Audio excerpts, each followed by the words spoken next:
अस्सलाम वालेकुम सर, कैसे हैं आप? उम्मीद है बिल्कुल खैरियत से होंगे। सर एक चीज़ आपसे शेयर करनी थी, वो ये कि मुझे तकरीबन 7 वीक हो चुके हैं कि मैंने कंसीव कर लिया है। अल्हम्दुलिल्लाह अल्हम्दुलिल्लाह। मैं बहुत शुक्रगुज़ार हूँ आपकी कि जब मैंने आपसे शेयर किया तो आपने मुझे सजेस्ट किया स्पाइरुलिना और ज़िंक, और वो जैसे ही मैंने यूज़ किए तो 1 हफ़्ते के अंदर मैंने अमेज़िंग रिज़ल्ट्स जो है वो उसके पाए। सबसे पहला जो मेरे साथ सबसे बड़ा मसला था, जो डेली रूटीन में मुझे फ़ेस करना पड़ता था, वो ये कि एक तो मैं बहुत ज़्यादा मेरा इम्यूनिटी जो है वो लो होता था बिल्कुल। मतलब थोड़ा-सा भी काम करूँ तो उसके बाद फिर दूसरा काम मैं कर नहीं सकती थी, बिल्कुल इसी तरह से। और दूसरा ये कि मुझे खाना बिल्कुल भी पसंद नहीं था, मतलब मुझे भूख ही नहीं लगती थी तो मैं खाऊँ क्या?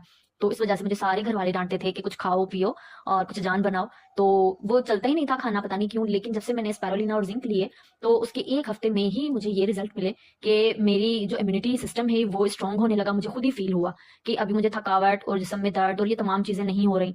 और उसके अलावा भूख तो मतलब एक टाइम खाने का होता नहीं था, तो उससे पहले ही मुझे भूख लगना शुरू हो जाती थी और मैं पहले ही किचन में मौजूद होती थी कि मुझे कुछ चाहिए खाने को। तो ये जो 2 रिज़ल्ट थे वो तो 1 हफ्ते 15 दिन में ही मुझे समझ आ गए कि इन्हीं दोनों चीज़ों में से मुझे मिले हैं अल्हम्दुलिल्लाह। और उसके अलावा जो तीसरा रिज़ल्ट जो मुझे थोड़ा-सा लेट मिला तकरीबन 1 महीने के बाद, वो ये है कि मैंने बेबी कंसीव कर लिया। मेरी शादी को तकरीबन 2 साल से भी ज़्यादा अरसा हो चुका है।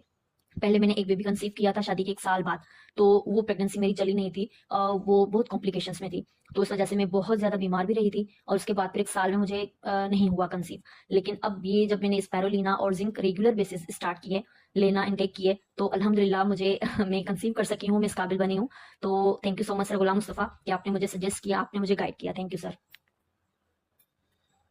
और अब मेरा ये डिसीजन है कि जैसे ही मैं इनको कंप्लीट करूँगी तो उसके बाद मैं अपने लिए दूसरे सप्लीमेंट भी लाज़मी मँगवाऊँगी, बिकॉज़ मुझे अपनी ये जो मैंने बेबी कंसीव किया है, मेरी प्रेगनेंसी मुझे हेल्दी चाहिए। तो उसके साथ-साथ मैं अब इंशाल्लाह सर आपसे कैल्शियम भी मँगवाऊँगी, तो नेक्स्ट वीक या नेक्स्ट मंथ इंशाल्लाह मैं कैल्शियम भी यूज़ करना स्टार्ट करूँगी, ताकि वो जो प्रेगनेंसी के दौरान फीमेल को कैल्शियम की बहुत ज़्यादा डेफिशिएंसी हो जाती है, तो मैं चाह रही हूँ कि मैं उससे भी बच जाऊँ। And thank you so much sir Ghulam Mustafa, thank you so much again.